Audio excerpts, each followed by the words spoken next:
Olá, estudantes do 7º ano. Neste vídeo vamos conversar sobre artigo de opinião. Vamos aprender um pouco mais sobre as características que constituem este gênero discursivo. Eu sou a professora Rosa Helena Bueno, estou aqui ajudando vocês na construção dos conhecimentos referentes à língua portuguesa, direcionada para o 7º ano. Tenho aqui, fazendo uma companhia aqui, e a transcrição da minha linguagem oral, o nosso colega Ronaldo, ele está transcrevendo a língua oral para a linguagem de sinais. E parabenizo a todos por estarem aí assistindo os nossos vídeos. Então vamos ver aqui o que organizamos. Temos aqui uma pergunta engajadora, o que significa opinar? O que será que é emitir uma opinião? Trouxemos aqui algumas imagens, que mostram balões de diálogos, onde a gente percebe essa possibilidade de fazer uma interlocução, expressando diferentes opiniões de uma forma, preferencialmente amistosa, certo? Temos também que ao expressar a opinião nós podemos utilizar outros recursos, podemos utilizar não somente os equipamentos multimediativos ali como notebook e as telas dos ambientes virtuais, mas também podemos utilizar os materiais impressos.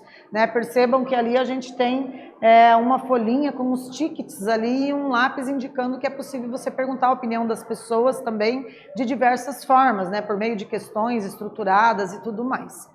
Então, a gente propõe a leitura de um texto, um artigo de opinião, e a gente relembra que o artigo de opinião é um gênero discursivo argumentativo que tem por objetivo expressar o ponto de vista do autor que o assina sobre alguma questão relevante em termos sociais, políticos, culturais, entre outros. Então, a sugestão nossa de leitura é o texto intitulado Violência e Futebol, escrito por Redação 0 Hora e publicado no dia 30 de agosto de 2017.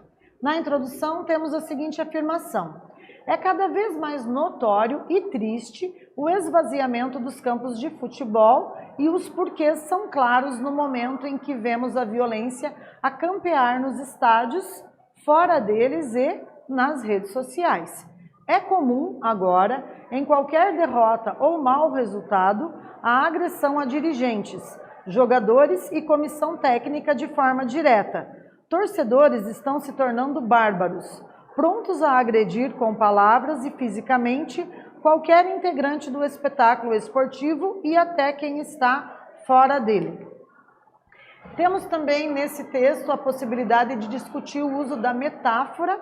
A metáfora é uma figura de linguagem utilizada para fazer comparações por semelhança. É o uso de uma palavra com o significado de outra, manifestando de maneira não explícita uma relação de semelhança entre os dois termos. Então, observe que a metáfora utilizada está em campos de batalha, em guerras travadas, para descrever a violência nas imediações dos estádios.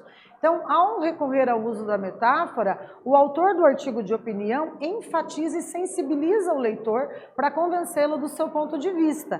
Então, percebam que quando ele diz os estádios de futebol estão transformados em verdadeiros campos de batalha ou em guerras travadas, ele está fazendo uso dessa figura de linguagem que nós chamamos de metáfora, certo? Então, os elementos do texto, só para a gente retomar. O texto tem que ter um título, um artigo de opinião tem que trazer ali um título, que é o nome que o autor dá ao seu texto, nesse caso, violência e futebol. O tema, que é o recorte de um assunto que vai servir de base para o texto, nesse caso é a violência dos torcedores dentro e fora dos estádios. E a tese, que é a opinião resumida do autor sobre o tema e que será defendida ao longo do texto. Nesse caso, a tese é a de que a violência de torcedores tem esvaziado os estádios e jogos, Então, nesse vídeo, a gente trouxe aí uma discussão sobre as características do artigo de opinião. Espero que vocês tenham gostado e até breve.